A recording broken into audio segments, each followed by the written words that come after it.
BRS ఉద్దేశపూర్వకంగా ఉన్మాదిగా మారి వాళ్ళ అయ్య రాట్లేడు సమస్య అది.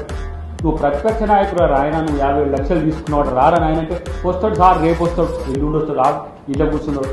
కేటీఆర్కి ఏం మాట్లాడదో తెలియదు. ఎవడు రాసి ఇన్ఫ్లుయెన్సర్లో ఎవరు రాసిస్తాడు, రాసిచ్చే వాటిని చూసి చదువుతాడట. కాబట్టి తస్మాత్ జాగ్రత్త కేటీఆర్. తెలంగాణ సమాజం ఈరోజు మొత్తం వాచ్ చేస్తున్నది. ఎస్సీలో జరుగుతున్న సంఘటన పట్ల నీ పిచ్చి ప్రేలాపనలు చూస్తున్నారు. Bandi Sanjay and Kishan Reddy also. మరి నాయన మీకు డీలిమిటేషన్ మీద ఏం జరుగుతుందో తెలియదు, మీ బతుకుల నాశనం అయితే కూడా తెలియదు. ఇక్కడ ఎవడో ప్రేరేపిస్తూ వచ్చాడు కుయ్యకుర్రా నాయన. బీసీలకు ఆల్ పార్టీ మద్దతు చెప్తామంటే రారు. వర్గీకరణ మీద ఒక పబ్లిక్ స్టాండ్ తీసుకుందామంటే రారు. సోషల్ మీడియాలో ట్రోల్స్ చేసి అబద్ధాలను ప్రచారం చేసేటోడు గోబెల్ అవుతాడు చెప్తే లీడర్ ఎట్లయితారు ఆయన. వాడు వెనకటి హిట్లరు గోబెల్ అనే మంత్రినే పెట్టుకున్నాడు అబద్ధాలను ప్రచారం చేయడానికి. ఇలా బీజేపీ వాళ్ళు బీఆర్ఎస్ వాళ్ళు చేస్తున్న పర్యాలు సిగ్గు అనిపించట్లేదా మీకు?